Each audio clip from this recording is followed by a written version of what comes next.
Hello and welcome to the Christmas event I'm running, 6 members. It's called Howling Night. It's somewhat...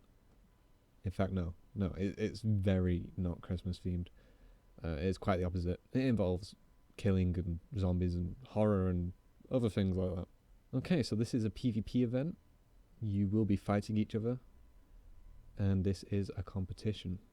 Prizes will be won. First place, or last man standing, will win a prize of, value. It's not just going to be something cheap. Second to last man will also win something. However, it's not going to be nearly as interesting or presenty. The only thing Christmas themed about this is the fact that you will receive something, a gift. Okay, so the map area.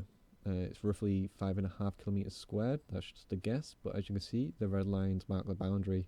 The black lines were just a guide I used to mark the boundary. Should you start leaving the boundary, a hint will appear saying you are leaving the combat zone.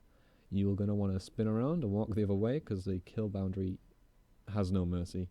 It kills rabbits, AI, players, zombies, whatever goes in it, vehicles, it just destroys it instantly. So don't do that, because if you do die from the boundary, that is it. I'm not going to let you play anymore. You will be asked to leave the server.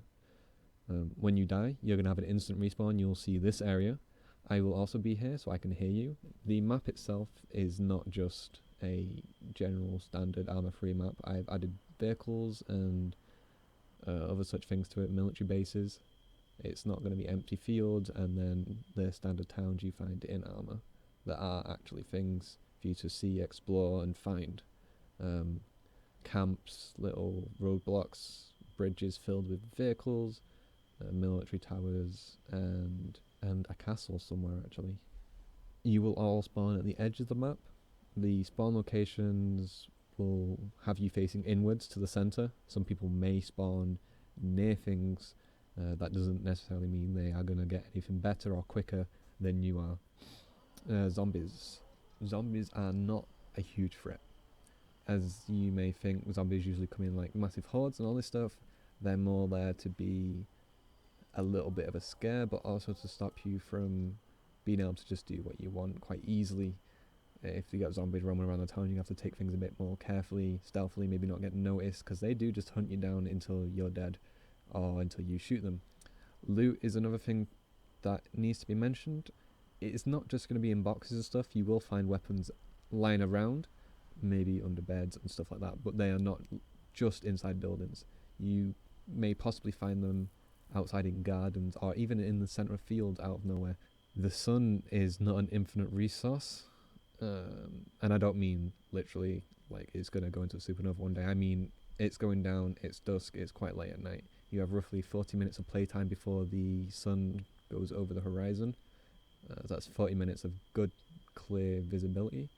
After that, it's going to slowly get dark until it becomes pitch black, and then you're going to need to use torches to see and get around, unless you somehow find night vision, depending on whether I put it in yet or not. I've still not decided.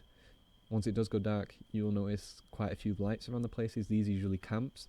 However, there are barrels that you can set fire to, so maybe it's a player setting up a trap. You need to be careful, use your wit, etc., etc. However, there are going to be things that you're going to be able to see to run towards, and it's not the kind of darkness where you can't see around you or even across the map. You still got good visibility. It's the fog that makes it more of a bit of a difficult seeing time, reduces the visibility. This is using the 6th mod, so you will have ace and stuff on. I have reduced the amount of damage that it takes to kill you though. Normally we run it on 4 times the amount of damage normal. We're only on 2 times the amount of damage. So it means you can take more damage than you would be able to in vanilla armor. However, it is a bit more hardcore, which also brings me to the first person aspect. For PvP events, I will always run in first person. Third person is essentially cheating. If you can lie on top of a building and use your third person camera to look over that building, that person below you, even if they use third person, have no chance of seeing you on that building. You can pop up knowing directly where they are, and they've got pretty much no chance of surviving that. So it will be first person. If you honestly can't play with first person only, this is not the event for you. However, it's really not that bad. Plus, the immersion factor goes up, which is never a bad thing because of immersion equals erections. And obviously, Merry Christmas, I guess, is hairy legs. I mean, second prize might be boxes that fill up, and you get to use the hairy leg attack. I don't know.